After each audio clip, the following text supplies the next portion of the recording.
नमस्कार, बहुत बहुत स्वागत है आप सभी का आप ही के YouTube चैनल मेनका मैम पर। और हम लोग पढ़ रहे हैं सीटेट स्पेशल। और सीटेट स्पेशल में हमारा जो अगला टॉपिक सबसे ज्यादा इम्पोर्टेंट है वो है स्पेशल चाइल्ड से।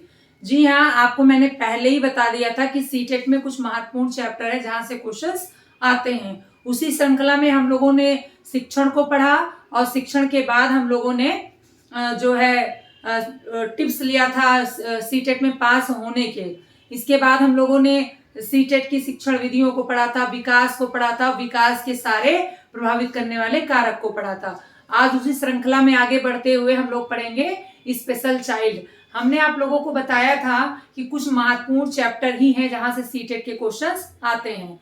सीटेट का पेपर आपका दिसंबर या जनवरी के बीच में ही संभावित होना है, इसलिए जितने सीटेट के चैप्टर्स हैं वो आप लोग जरूर देखिए।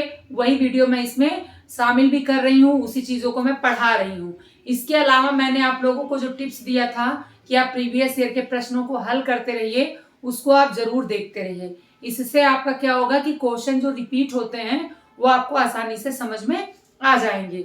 मैंने साइको के कई वीडियोस पढ़ाए हैं, लेकिन आपको देखना कौन सा है, जो सीटेट स्पेशल वाले वीडियोस हैं वो आपको सारे एक तरफ से देख लेना है, ताकि सीटेट में जो आने हैं वो क्वेश्चन आपके सॉल्व हो जाएं। तो तैयार हो जाइए, आज हम लोग क्या पढ़ेंगे, विशिष्ट बालक। यहाँ से क्वेश्चन कैसे बनते हैं और कैसे कैसे जो है बालक इसमें शामिल होते हैं, इसको हम इसमें समझेंगे।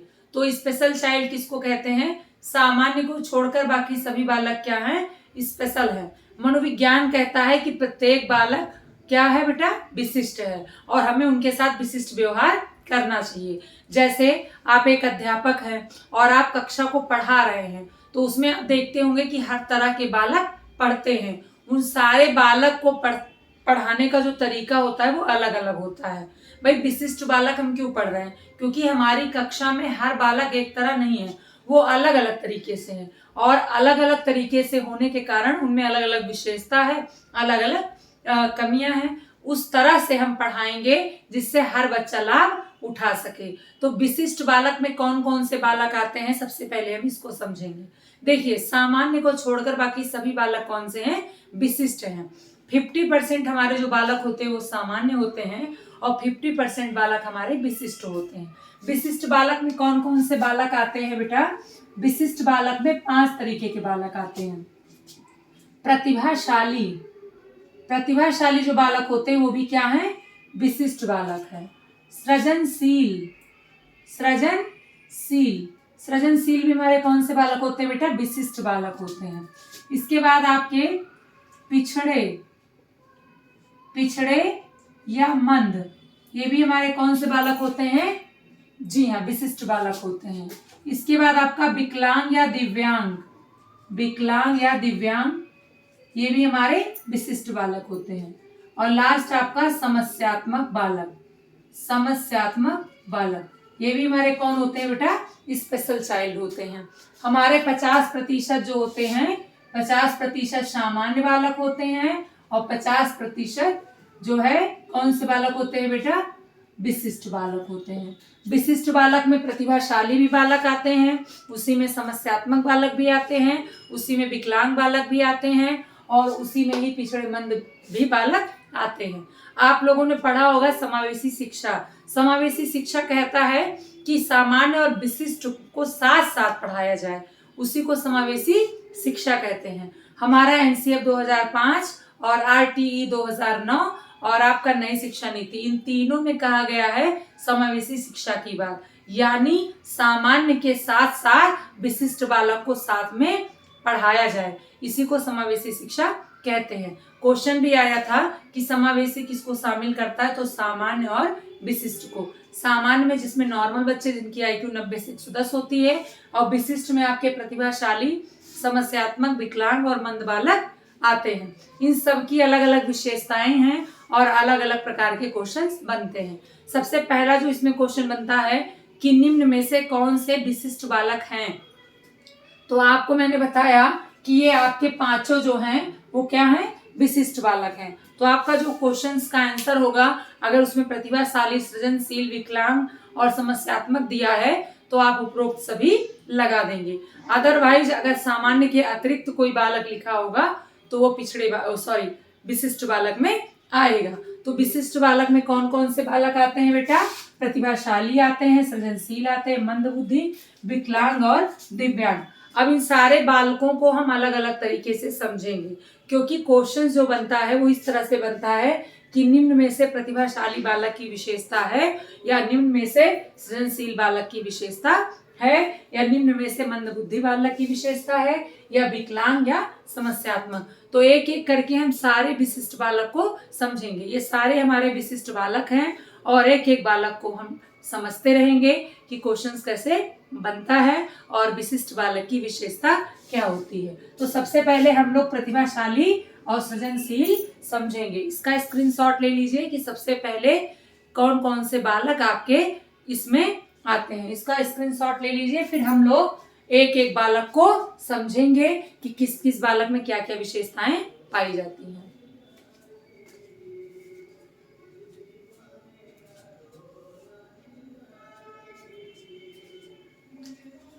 आज हम लोग सबसे पहले समझेंगे बेटा, सबसे पहले हम लोग समझेंगे कौन से बालक समझेंगे? हम लोग समझेंगे प्रतिभाशाली बालक को। सबसे पहले हम लोग किसको समझेंगे? प्रतिभाशाली बालक को।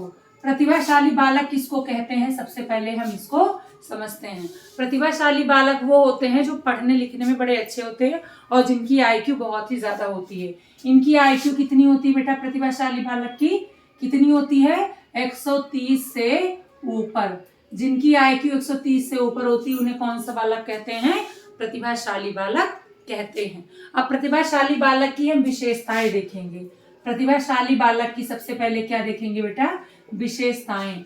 कौन से बालक को प्रतिभाशाली बालक कहते हैं, और प्रतिभाशाली बालक ही हमारे विशिष्ट बालक होते हैं। तो प्रतिभाशाली बालक किसको कहेंगे? जिसका आईक्यू 130 से ऊपर हो। ये पहली विशेषता।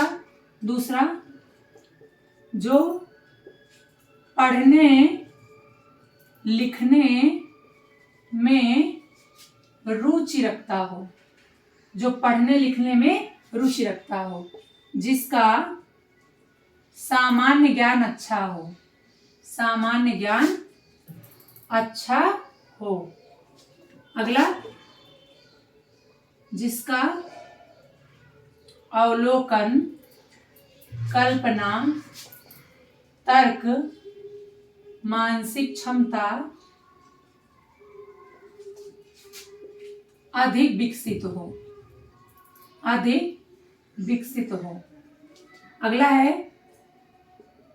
अगला है जिसका शब्द भंडार अधिक हो। जिसका शब्द भंडार अधिक हो। अगला है जिसका चिंतन अभिसारी हो। जी हाँ, बहुत ही इंपॉर्टेंट है ये बेटा, बहुत ही इंपॉर्टेंट है। क्वेश्चन आता है अभिसारी चिंतन पाया जाता है तो प्रतिभाशाली बालकों में, अभिसारी सृजनशील बालकों में। तो अगर क्वेश्चन आता है कि अभिसारी चिंतन किसमें पाया जाता है, तो प्रतिभाशाली बालकों में पाया जाता है। प्रतिभाशाली बालकों की आईक्यू 130 से ऊपर होती है। इन्हें पढ़ने लिखने में रुचि होती है। इनका अवलोकन, अवधान, कल्पना, तर्क, मानसिक क्षमता सामान्य बच्चों की तुलना में ज्यादा अच्छी होती है। ये किसी चीज को आसानी से समझ लेते हैं, है ना। ये किसी स्थिति में जल्दी तालमेल बैठा लेते हैं।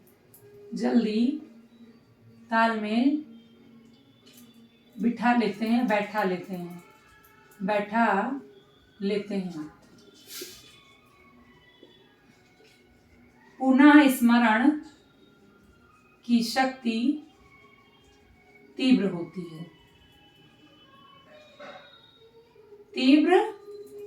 है। भाई एक बात बताइए, अगर इनकी पुनः स्मरण की शक्ति तेज ना होती तो किसी चीज को बहुत ही जल्दी ये रिकॉल ही ना कर पाते, तो पढ़ने में अच्छे नहीं होते। भाई प्रतिभाशाली जो बालक होते हैं वो इसीलिए प्रतिभाशाली होते हैं क्योंकि उनकी पढ़ने लिखने की रुचि बहुत ज़्यादा होती है। वो किसी चीज़ को बहुत ही आसानी से ग्रहण करते हैं और बहुत ही अच्छा उसको रिकॉल भी कर लेते हैं। ये किसी भी चीज़ को बहुत ही ध्यान से देखते हैं। इनका चिंतन बड़ा अच्छा होता है, बहुत गहराई से ये चिंतन करते हैं। इनका शब्द भंडार अच्छा होता है। ये किसी भी परिस्थिति में अपने आप को तालमेल बैठा लेते हैं, सामंजस्य स्थापित कर लेते हैं। जो प्रतिभाशाली बालक होते हैं उनका ज्ञान भंडार अधिक होता है और वो बहुत जल्दी परिस्थितियों में तालमेल बैठा लेते हैं। इनमें कल्पना और तर्क मानसिक क्षमता बहुत अच्छा होता है। इसके अतिरिक्त इनका सामान्य ज्ञान बहुत अच्छा होता है। भाई प्रतिभाशाली बालक तेज है तभी तो इनका IQ जो 130 से ऊपर है। और ये बालक केवल हम पूरे देश में 2% पाए जाते हैं। प्रतिभाशाली बालक बताइए TET में 150 में 130 नंबर कौन लाएगा? केवल 2% लोग ही तो लाएंगे, सभी थोड़ी ला पाएंगे। तो ऐसे लोग क्या होते हैं, पढ़ने लिखने में इनकी रुचि होती है, इनकी कल्पना बहुत अच्छी होती है, इनका तर्क बहुत अच्छा होता है, पुनः स्मरण की क्षमता अधिक होती है, ये अपसारी चिंतन करते हैं, ये परिस्थितियों में जल्दी तालमेल बैठा लेते हैं, किसी भी चीज को आसानी से समझ जाते हैं। अगर आप देखेंगे तो उसमें आसानी से पकड़ लेंगे कि ये प्रतिभाशाली बालक की विशेषता है, क्योंकि प्रतिभाशाली बालक यूनिक होते हैं। इन्हीं को श्रेष्ठ बालक, इन्हीं को होशियार बालक, इन्हीं को गॉड गिफ्टेड बालक भी कहते हैं। किसको? प्रतिभाशाली बालक को। तो क्वेश्चन जो आएगा वो पूछेगा कि निम्न में से कौन सी प्रतिभाशाली बालक की विशेषता है। तो उसमें आप इन्हीं ऑप्शन में से देखिएगा, जो ऑप्शन उसमें मौजूद रहेगा आप उसको टिक कर दीजिएगा, क्योंकि प्रतिभाशाली बालक यूनिक होते हैं तो उनकी विशेषताएं भी यूनिक होंगी। इसका स्क्रीनशॉट ले लीजिए। फिर प्रतिभाशाली बालक के लिए शिक्षा कैसी होनी चाहिए इसको बताते हैं। इसका स्क्रीनशॉट ले लीजिए।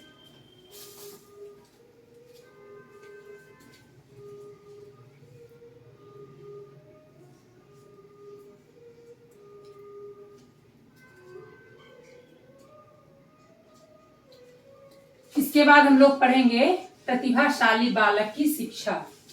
प्रतिभाशाली बालक की शिक्षा कैसी होनी चाहिए? प्रतिभाशाली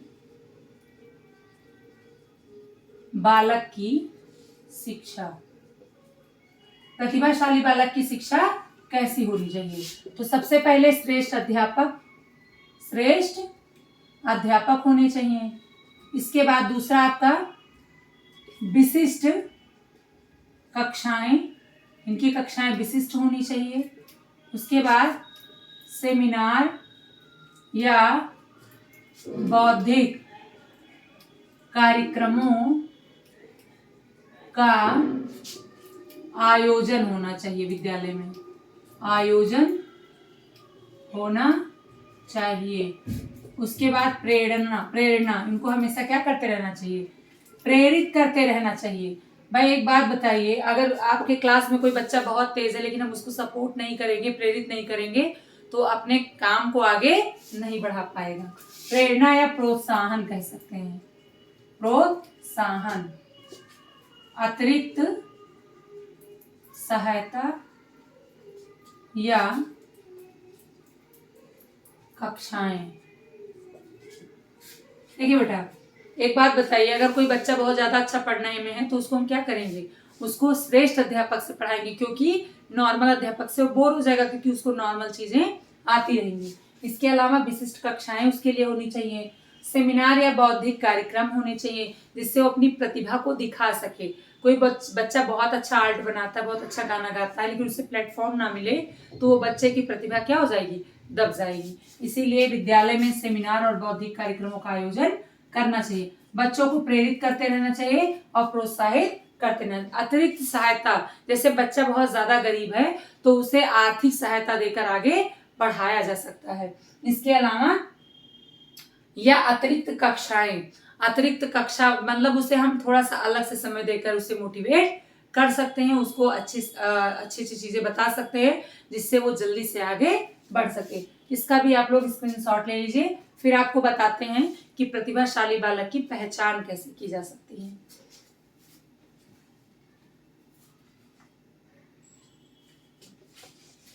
देखिए, प्रतिभाशाली बालक की पहचान कैसे कर सकते हैं? प्रतिभाशाली बालक की पहचान हम कैसे जानेंगे कि हमारी कक्षा में प्रतिभाशाली बच्चे हैं?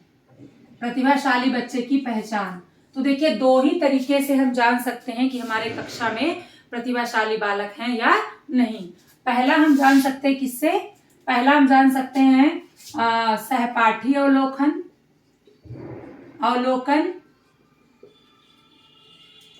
दूसरा है अध्यापक अवलोकन,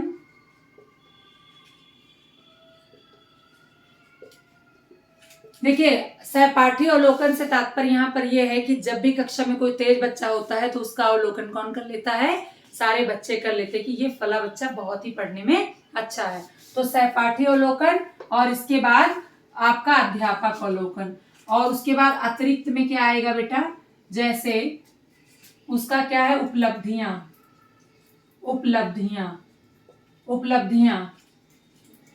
बुद्धि लब्धि, परीक्षा करा के भी तो हम जान सकते हैं कि हमारे कक्षा में कौन सा बच्चा प्रतिभाशाली है, तो परीक्षा से भी हम जान सकते हैं। इसके बाद रिपोर्ट कार्ड या प्रगति रिपोर्ट कार्ड से भी हम जान सकते हैं जो बच्चा सबसे ज्यादा नंबर पाएगा वही हमारा क्या है, प्रतिभाशाली या गॉड गिफ्टेड चाइल्ड है। तो उसकी उपलब्धियां देखकर बुद्धि लब्धि, परीक्षा और रिपोर्ट कार्ड से भी हम जान सकते हैं कि वो बच्चा प्रतिभाशाली है। इसके अलावा हम सहपाठी अवलोकन मतलब उसके साथ जो पढ़ने वाले बच्चे उनसे भी जान सकते हैं, और जो उनके कक्षा में अध्यापक पढ़ाते हैं उनसे भी जान सकते हैं कि आपकी कक्षा का प्रतिभाशाली छात्र कौन है। तो प्रतिभाशाली बालक कौन से होते हैं, जिनकी IQ 130 से ऊपर हो, जो पढ़ने लिखने में रुचि रखते हो, जिनका तर्क अच्छा हो, जिनका जो है अवलोकन अच्छा हो, जिनकी मानसिक क्षमता अच्छी हो, जो परिस्थितियों में तालमेल बैठा सकते हैं, और जो शब्द भंडार में बहुत अच्छे होते हैं, और जो चीजों को जल्दी रिकॉल कर लेते हैं। ऐसे बालक कौन से होते हैं, प्रतिभाशाली होते हैं। इनकी पहचान हम सहपाठी और अध्यापक अवलोकन से कर सकते हैं, उनकी उपलब्धियों से कर सकते हैं, उनके रिपोर्ट कार्ड से कर सकते हैं, परीक्षा से कर सकते हैं, उनकी बुद्धि से कर सकते हैं। इसके अलावा अगर उनको पढ़ाना हो तो श्रेष्ठ अध्यापक के द्वारा, अतिरिक्त कक्षाएं द्वारा, बौद्धिक कार्यक्रमों के द्वारा, उनको प्रेरणा के द्वारा हम आगे मोटिवेट करके आगे बढ़ा सकते हैं। कक्षा में अगर आप एक अध्यापक के रूप में पढ़ा रहे हैं तो आपकी नैतिक जिम्मेदारी है कि जो बच्चे उसमें प्रतिभाशाली हैं उनको आप आगे बढ़ाते रहिए। ये हमारी प्रतिभाशाली बच्चे की विशेषताएं थी। इसी श्रृंखला में हम लोग समझेंगे आज सृजनशील बालक को भी। इसका स्क्रीनशॉट ले लीजिए, इसको हम इरेज कर दें। अब हम लोग पढ़ेंगे बेटा सृजनशील बालक। भाई विशिष्ट बालक में 5 बालक थे ना, हमने क्या पढ़ा, पहले प्रतिभाशाली बालक को पढ़ा। अब हम लोग पढ़ेंगे सृजनशील बालक को। सृजनशील बालक किसको कहते हैं बेटा, जो बच्चे बड़े क्रिएटिव होते हैं। आप लोगों ने अपने आसपास देखा होगा कि कुछ बच्चे खिलौने से खेलते हैं और कुछ बच्चे खिलौने को तोड़ते हैं।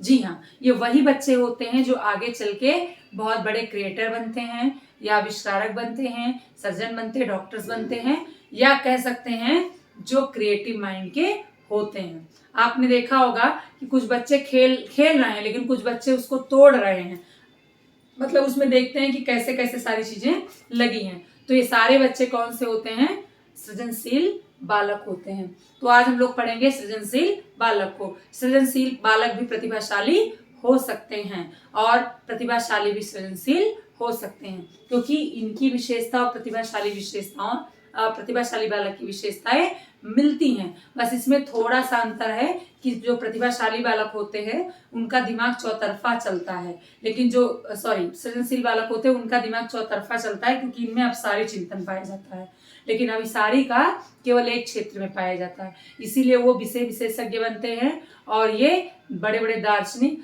फिलोसफर बनते हैं। आपके सृजनशील बालक की विशेषताओं को सबसे पहले हम समझेंगे। सृजनशील बालक की क्या क्या विशेषताएं हैं। तो सबसे पहले इनमें क्या पाया जाता है बेटा, अपसारी चिंतन। क्या पाया जाता है, अपसारी चिंतन। दूसरी विशेषता क्या होती है, साहसी होते हैं। दूसरी विशेषता क्या होती है, साहसी एवं दृढ़ होते हैं। दृढ़ होते हैं कैसे, भाई कुछ नया करने के लिए क्या होना चाहिए, साहस होना चाहिए। जब भी हम कोई नया चीज करते हैं तो हमारे मन में एक भय तो आता ही है, तो उस भय को ये लोग दूर कर लेते हैं, क्योंकि अगर वो साहस नहीं होगा तो वो नए काम को नहीं करेंगे। जिज्ञासु होते हैं। क्या होते हैं बेटा, बहुत ही ज्यादा जिज्ञासु होते हैं। इसके अलावा नया कुछ करने की लालसा होती है, नया कुछ करने की लालसा होती है, ये हमेशा कुछ ना कुछ नया करते हैं। इसके बाद श्रेष्ठ बनने की इच्छा होती है, श्रेष्ठ बनने की इच्छा, कल्पना की प्रधानता, कल्पना की प्रधानता, अमूर्त चिंतन होता है। क्या होता है? अमूर्त चिंतन। इनमें मौलिकता होती है। क्या होती है? मौलिकता होती है। इनमें प्रवाह होता है। क्या होता है? प्रवाह मतलब तेजी होती है। पढ़ने लिखने में अच्छे होते हैं, पढ़ने लिखने में अच्छे होते हैं। रहस्यों में रुचि होती है इनकी, रहस्यों में रुचि होती है। देखिए भाई, प्रतिभाशाली जो बालक होते हैं वो तो अपने काम से काम रखते हैं, लेकिन जो आपके सृजनशील बालक होते हैं इनका दिमाग तो हर क्षेत्र में जाता है। कह सकते हैं कि ये बड़े क्रिएटिव होते हैं, किसी भी परिस्थिति में नयापन लेकर आते हैं। वो सोचते हैं कि इस परिस्थिति से कैसे नए तरीके से लड़ा जाए। तो ऐसे बच्चे जो है आगे चल के बड़े बड़े डॉक्टर्स, इंजीनियर्स बनते हैं, क्योंकि इनका जो दिमाग होता है ये चारों दिशाओं में चलता है। ये पढ़ने लिखने में बड़े अच्छे होते हैं और ये अपसारी चिंतन करते हैं। इनमें अमूर्त चिंतन की भावना पाई जाती है और ये जिज्ञासु प्रवृत्ति के होते हैं। कैसे होते हैं बेटा? जिज्ञासु प्रवृत्ति के होते हैं और बड़े साहसी और दृढ़ होते हैं। मतलब जब तक इनका काम हो नहीं जाएगा ये तब तक उसमें प्रयासरत रहेंगे और एक दिन सफलता पा लेंगे। तो ये विशेषताएं किसकी है बेटा?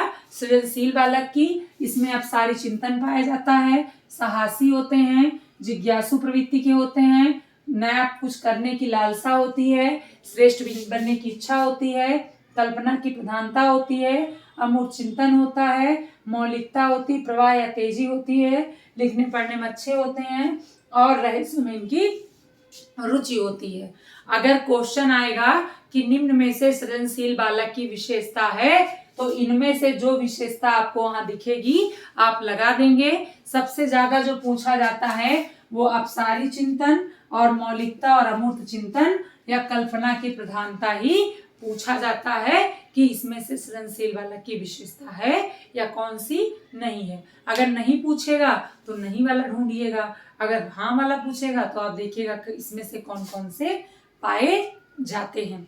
इसके बारे में अगर क्वेश्चन जो बनते हैं उसमें सबसे ज्यादा जो क्वेश्चंस बना है वो आपका अपसारी चिंतन से बना है कि कौन से बालक में अपसारी चिंतन पाया जाता है। जैसे मैंने आप लोगों को बताया अभी प्रतिभाशाली बालक की पहचान के बारे में, वैसे ही आप लोग सृजनशील बालक की भी पहचान आसानी से कर सकते हैं। कैसे कर सकते हैं? आप ऐसे कर सकते हैं कि पहचान में आप सहपाठी अवलोकन, कट तो नहीं रहा बेटा? इधर बिल्कुल नहीं कट रहा है, तो इसमें आप सहपाठी अवलोकन कह सकते हैं, सहपाठी अवलोकन और अध्यापक अवलोकन। पहचान कैसे करेंगे? अध्यापक अवलोकन, अवलोकन और परीक्षण। परीक्षण में आपका क्या क्या आ जाएगा? परीक्षा आ जाएगी, है ना, उपलब्धियां आ जाएंगी, आईक्यू आ जाएगा, ठीक है, और विशेष उपलब्धियां आ जाएंगी।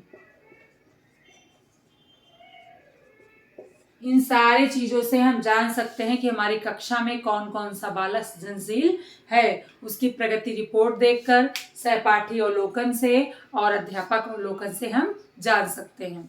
अब सवाल है कि हम कैसे सृजनशील बालक को पढ़ाएं। तो आप लोगों को पता है कि जब भी कोई बच्चा हमारे कक्षा में सृजनशील होता है तो हमें उसके साथ अतिरिक्त व्यवहार करना पड़ता है, मतलब विशिष्ट व्यवहार करना पड़ता है और हमें उसे प्रेरित करते रहना चाहिए। जैसे हमने अभी आप लोगों को पढ़ाया कि प्रतिभाशाली बालक को कैसे पढ़ाना चाहिए, तो आप लोगों ने देखा कि उसके लिए श्रेष्ठ अध्यापक हों, अतिरिक्त कक्षाएं हों, विभिन्न कार्यक्रमों का आयोजन हो। उसी प्रकार से सृजनशील बालक के लिए भी क्या होना चाहिए? सृजनशील बालक को पढ़ाने के लिए श्रेष्ठ अध्यापक होने चाहिए। और इसके अलावा जो कक्षा हो वो बहुत ही उन्नत हो, और कहने का तात्पर्य हो कि ऐसा हो कि जिसमें उन्हें कुछ सीखने को मिले। कक्षा और विद्यालय में समय समय पर ऐसे कार्यक्रम हो जिसमें वो अपनी प्रतिभा को दिखा सके, अपने क्रिएटिविटी को दिखा सके। कक्षा में ऐसे कार्यक्रमों का आयोजन करना चाहिए जो रचनावादी प्रवृत्ति को बढ़ावा देता हो, जिससे वो जब भी कोई कार्य करे तो वो अपने आप को ये सहज महसूस करे। अक्सर ऐसा होता है बेटा, कक्षा में जो बच्चे प्रतिभाशाली होते हैं, सृजनशील होते हैं, वो कुछ कर नहीं पाते भविष्य में। ऐसा क्यों होता है? क्योंकि जो है उन्हें अतिरिक्त काम ही नहीं मिलता है, उन्हें बस स्कूल का काम तक ही सीमित रखा जाता है। हालांकि अब जो नई शिक्षा नीति आ गई है और जो हमारे कुछ विद्यालय हैं वहां पर उन्हें अतिरिक्त वर्क दिया जाता है जिससे वो अपने क्रिएटिविटी को दिखा पाते हैं। जैसे अब आप लोगों ने देखा होगा कि नई शिक्षा नीति में सारे चीजों में प्रैक्टिकल कर दिया गया है कि आप जो है ये चीजें बना कर लाइए जिससे उनकी प्रतिभा और अच्छी से निखरे।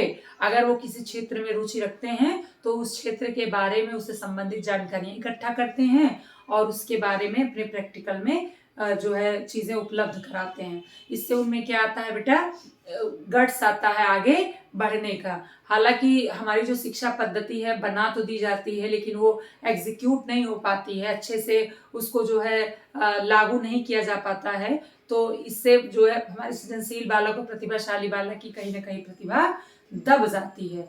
तो अगर आप लोग अध्यापक बनेंगे तो इन बातों का ध्यान रखेंगे कि अगर आपकी कक्षा में कोई सृजनशील बालक है तो उन्हें हम अच्छे से पढ़ाएंगे और उन्हें अतिरिक्त कार्यक्रमों में शामिल कराएंगे, उनकी रचना को हम बढ़ावा देंगे, उनकी क्रिएटिविटी को हम प्रोत्साहित करेंगे और ऐसे कार्यक्रमों का आयोजन विद्यालय में करवाते रहेंगे जिससे वो अपनी रुचि के अनुसार चीजों को रिप्रेजेंट कर सकें और अपनी प्रतिभा को दिखा सके। जिस क्षेत्र में वो आगे जाना चाहते हैं उसको वो बता सके। ये हमारे अध्यापक की भी जिम्मेदारी है और हमारे विद्यालय की भी जिम्मेदारी है। इससे जो क्वेश्चंस आएगा बेटा वो ऐसे आएगा कि निम्न में से कैसे हम सृजनशील बालक की पहचान कर सकते हैं। तो सहपाठी अवलोकन और उसके बाद शिक्षक अवलोकन, इसके अतिरिक्त परीक्षण के द्वारा उपलब्धियां देखकर, उसकी प्रगति रिपोर्ट देखकर और IQ देखकर यानी परीक्षा लेकर उसकी हम जान सकते हैं कि हमारे कक्षा में कौन सा बच्चा सृजनशील है। इसी प्रकार से हम प्रतिभाशाली बालक को जान सकते हैं और इसी प्रकार से सृजनशील बालक को जान सकते हैं। और यदि हमारी कक्षा में सृजनशील बालक और प्रतिभाशाली बालक हैं तो सबसे पहला जो ऑप्शन लगाएंगे वो श्रेष्ठ अध्यापक और सपृष्ठ कार्यक्रमों का आयोजन विद्यालय में होना चाहिए जिससे वो बच्चे और आगे जा सकें। इसका स्क्रीनशॉट आप ले लीजिए।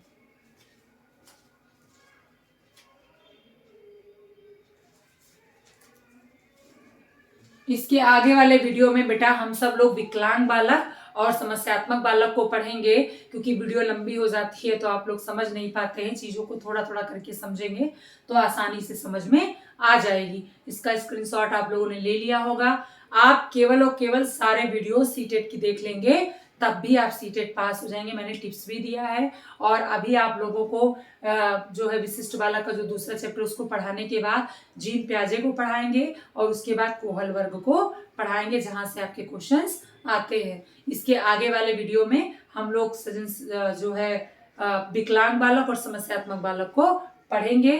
तब तक के लिए बहुत बहुत धन्यवाद।